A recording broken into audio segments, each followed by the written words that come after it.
Adam, bonjour. Bonjour Christophe Barbier. Bienvenue. Comment avez-vous traversé ces quelques jours de commémoration ? D'abord en allant en Israël. J'ai été sur place, je les ai traversés avec beaucoup d'émotion, évidemment, déjà.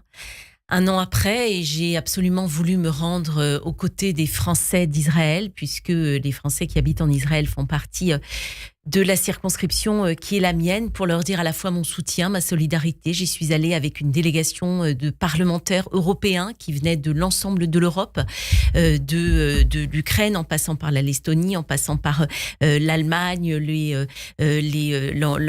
Royaume-Uni. Donc, ça a été un moment extrêmement fort. Nous nous sommes rendus sur les lieux de mémoire, nous nous sommes rendus au Festival de Nova, nous avons été dans le sud, nous avons rencontré des survivants des massacres. Des héros aussi, des gens qui ont sauvé le 7 octobre des vies. Alors oui, nous avons rencontré une personne notamment qui était dans un kibboutz et qui a contribué à sauver des vies. Nous sommes rendus aussi au musée de la tolérance. Le musée de la tolérance, c'est un musée qui vient d'ouvrir à Tel Aviv, qui est un musée dédié justement à la tolérance, au dialogue, à la paix. Et en fait, il devait ouvrir juste avant le 7 octobre, et il y a eu le 7 octobre, et donc ils viennent de mettre en place une exposition sur les 7 octobre, et j'ai été extrêmement touchée par cette exposition. Pourquoi ? Parce que au-delà du devoir de mémoire, eh bien, ça touche quelque chose d'extrêmement profond que le peuple juif n'a jamais connu depuis la Shoah. Et cette exposition-là fait penser malheureusement au musée de la Shoah, même si évidemment en termes de mode opératoire ça n'est pas la même chose, il n'en reste pas moins que le désir d'extermination, le désir de s'en prendre à un peuple pour ce qu'il est et de le rayer de la carte, de le rayer de rayer ce qui peut même représenter en Israël, mais au-delà d'Israël, eh bien, on l'a retrouvé dans ce musée. Donc, ça a été quelque chose d'extrêmement fort. Les parlementaires que vous avez emmenés, vous avez aussi rencontré beaucoup de diplomates sur place, des diplomates étrangers, des diplomates israéliens, des politiques également, le président de la Knesset, je crois. Quel message est sorti de cela ? Alors, nous avons effectivement rencontré, surtout il y a eu le président de la Knesset, mais il y a eu aussi une députée de l'opposition qui s'occupe de l'enquête sur les femmes, en fait, sur les viols des femmes.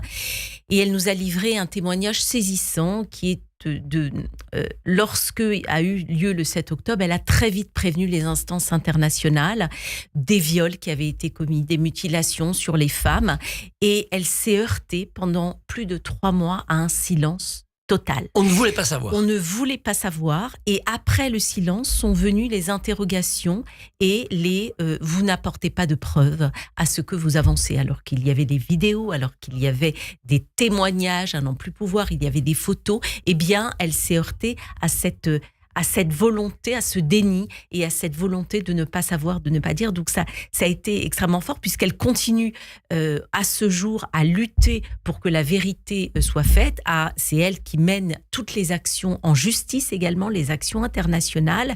Et puis, bien sûr, nous avons rencontré des officiels, et notamment le président de la Knesset qui nous a expliqué la position d'Israël aujourd'hui. Pendant ce voyage en France, il y avait toute une série de polémiques. La première, chronologiquement, c'était sur les écoles. Que fallait-il faire le 7 octobre dans les écoles ? La ministre de l'Éducation avait annoncé une minute de silence. Elle avait confondu avec la cérémonie d'hommage à Samuel Paty. Quelle est votre position ? Qu'est-ce qu'on doit faire ? Qu'est-ce qu'on peut faire dans les écoles ? Alors, j'ai une confiance vraiment totale envers notre ministre de l'Éducation, notre nouvelle ministre de l'Éducation, Anne Genoté. Je sais à quel point elle n'a même pas besoin d'être convaincue par la nécessité absolue de lutter dans les écoles contre la haine des Juifs notamment, et notamment depuis le 7 octobre. Mais c'est pas facile sur le terrain pour les enseignants. Ça n'est pas facile sur le terrain pour les enseignants. Les enseignants font un travail remarquable aussi, il faut le souligner. Ils essayent avec les moyens qui sont les leurs de lutter contre cette haine. Elle a pris, donc je parle du ministre de l'Éducation, elle a pris, sauf erreur ou omission de ma part, une circulaire récemment pour dire les choses et pour affirmer à quel point rien ne se leur a toléré en matière de haine des Juifs, et notamment autour du 7 octobre. Donc, pour la suite, j'espère, mais je suis absolument persuadée qu'elle saura quoi faire. Alors l'autre polémique, bien sûr, ce sont les déclarations du président de la République appelant à cesser de livrer des armes à Israël. Déclaration du 5 octobre. Ça lui a valu d'entendre son nom siffler lors de la réunion magistralement réussie du CRIF lundi soir au Dôme. Vous avez témoigné de votre colère et de votre incompréhension à ce moment-là. Depuis le 5, vous avez pu en reparler au président ? Non, parce que j'étais en Israël et je suis revenue hier soir. Mais j'espère vraiment avoir un entretien avec lui, parce que je voudrais simplement lui expliquer certaines choses. Et vous voyez, juste en arrivant ce matin, je prenais la revue de presse et je voyais qu'il y a un journal israélien qui fait état d'une délégation de Libanais et d'Iraniens qui se sont rendus. Alors essentiellement beaucoup d'Iraniens. Je crois qu'il y avait une Libanaise que d'ailleurs on a aussi rencontrée, qui s'appelle Rawan Osman, qui est allemande, syrienne et libanaise. Mais les Iraniens qui étaient dans cette délégation, je cite, disent la chose suivante: la guerre d'Israël est contre Khamenei et la République islamique d'Iran, pas contre le peuple iranien.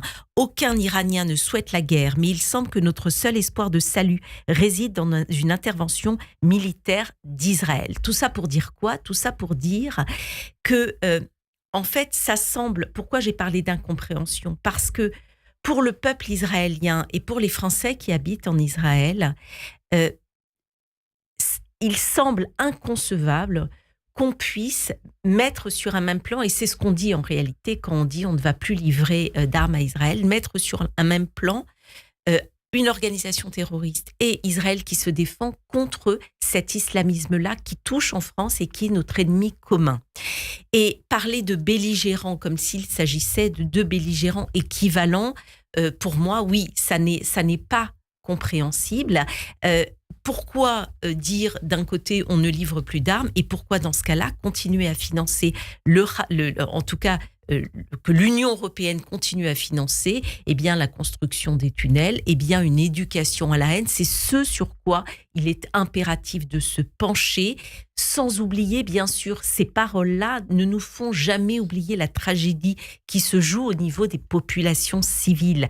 Je l'ai dit, je le répète, une mère qui perd son enfant, quelle que soit sa nationalité, c'est une tragédie. Mais au-delà de ça, il faut s'interroger sur les intentionnalités et sur les responsabilités. Ce qu'il se passe aujourd'hui dans la région n'est pas né de nulle part. Il est né du plus grand massacre antisémite de notre siècle, qui n'a eu que pour objectif que de rayer Israël de la carte et que de détruire, d'exterminer le peuple juif. Vous l'aviez déjà signifié au moment du salon Eurosatori dont Israël avait été banni.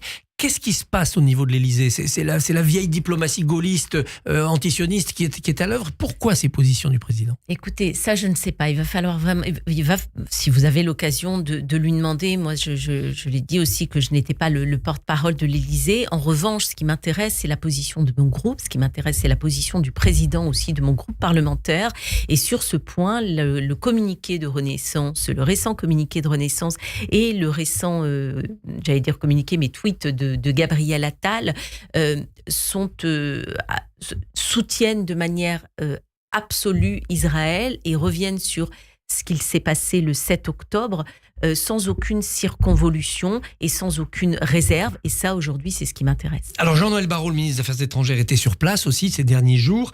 Quand Benyamin Netanyahou a averti le Liban, vous pourrez subir ce que subit Gaza si vous n'étachez pas du Hezbollah. Jean-Noël Barrot a parlé de provocation. Vous comprenez ce bras de fer entre diplomatie ? Alors, je comprends que les paroles de Benyamin Netanyahou n'étaient pas très à droite, c'est clair.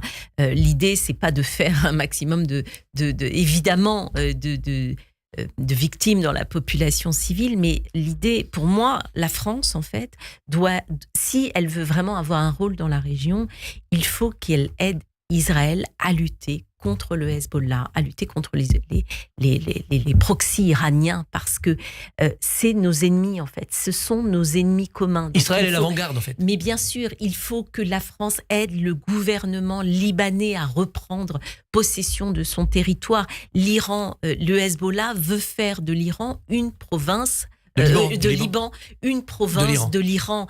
Donc c'est quelque chose qui est affiché, c'est même dans l'ensemble de ces déclarations-là. Donc ne s'attacher que au bombardement, à mon sens, ce n'est évidemment pas suffisant. Regardez les scènes de liesse qu'il y a eu. On n'en a pas assez parlé. À la mort de Nasrallah. Mais les scènes de liesse au Liban, les scènes de liesse en Iran, à la mort de Nasrallah. Dernière polémique de cette semaine, l'initiative de Jean-Luc Mélenchon qui a dit dès le 8 octobre, il faut pavoiser partout, notamment dans les universités, aux couleurs du drapeau palestinien. Que cherche-t-il ? Vous savez, on est face à une haine des Juifs qui se persuade d'être elle-même d'être un exercice de tolérance. On est aujourd'hui face à une haine des Juifs avec LFI, avec Mélenchon, qui est sans nul autre pareil depuis la Seconde Guerre mondiale. LFI est devenu le premier parti antisémite de France. LFI fait l'apologie du terrorisme et se sert de cette cause palestinienne, non pas pour aider les Palestiniens en aucun cas, mais comme porte-étendard, comme outil d'une haine pour provoquer le chaos et pour provoquer la révolution dont rêve Jean-Luc Mélenchon. Et le souci, c'est que à force, et comme Annabelle l'a dit tout à l'heure, à force de répéter des mensonges, eh bien, ça s'ancre dans les esprits, et notamment dans les esprits de notre jeunesse qui n'a plus de recul sur la situation, et ça fait un mal fou, mais on doit continuer à lutter pied à pied contre cette haine-là, provoquée aussi par LFI, qui porte une lourde responsabilité sur toutes les agressions des Juifs en France. Vous faites confiance dans la gauche social-démocrate qui se réveille, Glucksmann, Hollande, pour se détacher de cette haine que portent LFI ? Mais j'attends qu'ils s'en détachent officiellement de manière C'est que des mots pour définitive. Mais bien sûr, mais on les a entendus avant les dernières élections législatives. Ils se détachaient aussi des propos.